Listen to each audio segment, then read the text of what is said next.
La foi, c'est de troubler ces troubles.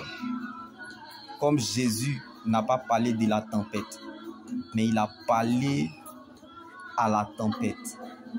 La grande visitation de Dieu nous trouve parfois en dehors de notre zone de confort, dont nous n'avons pas besoin de savoir le temps ou le moment où ces choses doivent arriver.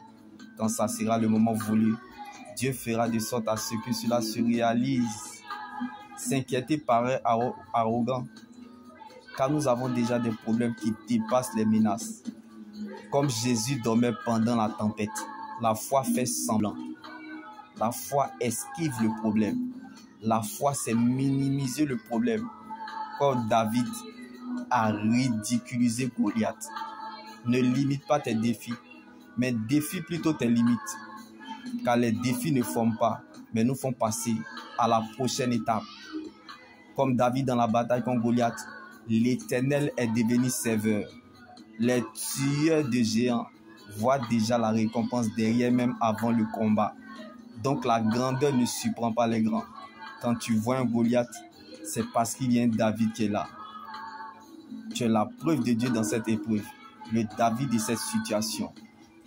Même si, bien-aimé, le monde entier, même si les sorciers du monde, même si, bien-aimé, les Illuminati, les occultistes, toutes sortes de sectes se lèvent contre toi, comme David pouvait nous le dire, je resterai malgré cela plein de confiance, car les obstacles ne peuvent pas changer le résultat.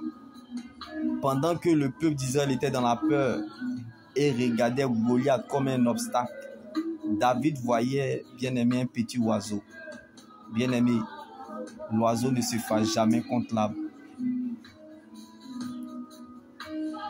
Jésus est l'arbre de vie sous lequel nous nous réfugions. La Bible pouvait nous le dire dans le livre des Proverbes 3, verset 18. Elle est un arbre de vie pour ceux qui s'attachent à elle. Et ceux qui la possèdent sont heureux. Alors heureux l'homme qui prendra son repas dans le royaume des cieux, car la fin de toute personne sur la terre est le commencement de son éternité. Donc ce que nous vivons sur la terre prépare ce que nous allons vivre dans l'éternité. Alors rachetons le temps.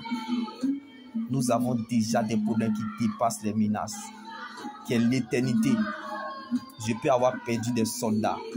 La conclusion, j'ai gagné la guerre de l'éternité. Les grandes batailles ne restent pas dans l'histoire. Il n'y a que des guerres gagnées que l'histoire se souviendra. Alors ne laisse personne te priver de ton éternité, qui est l'enjeu majeur de ton existence. Reste focalisé sur le Seigneur Jésus-Christ seul, car la preuve, la valeur et la raison de ton existence, c'est ton salut en Jésus.